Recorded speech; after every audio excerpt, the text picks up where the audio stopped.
Maqsadlaşlar, bugünkü hikayemiz köyümçanlıqqa gumanda qarama. Burunqi zamanda bir adam bulup, onun kuni nahayda gurbetchilikda o'tgan ekan. Bu adamning ikki o'g'li bor ekan. Cho'ngning ismi Xilil, kichigining ismi Jilil ekan. Bu adam kasal bulup, bir necha kundan keyin vafot bo'libdi. Balalar yig'labdi, qaqshabdi. Oxiri bir amal qilib dadasining nazarini beribdi. Bu balalar yeydisinan, kiydisi kiyim yo'q. Oxiri biliqchilik qilishga boshlabdi. Balalarning cho'ngi dadasining vasiyati bo'yicha ukisini obdan biqibdi. U biliqning beshini o'zi yeb, qolganini ukisi Jililga beritgan.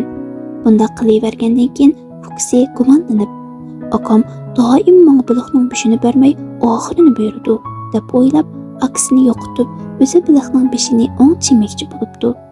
Va bir kuni akisiga "Daryo bo'yiga berib, biliq tutib kelayli" debdi.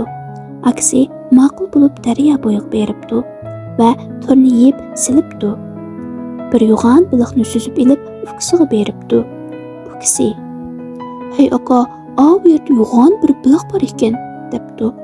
Aksi "Qani" deb daryo libiga borgan ekan, ukisi bir ittiribla aksini suvga g'arq qilibdi va biliqni uyga olib pakiz tashlab pishirib yegan ekan, biliqning beshi nihoyat ochiq ham timsiz ekanligini bilibdi va daryo bo'yiga berib, aksini chaqirib yig'labdi.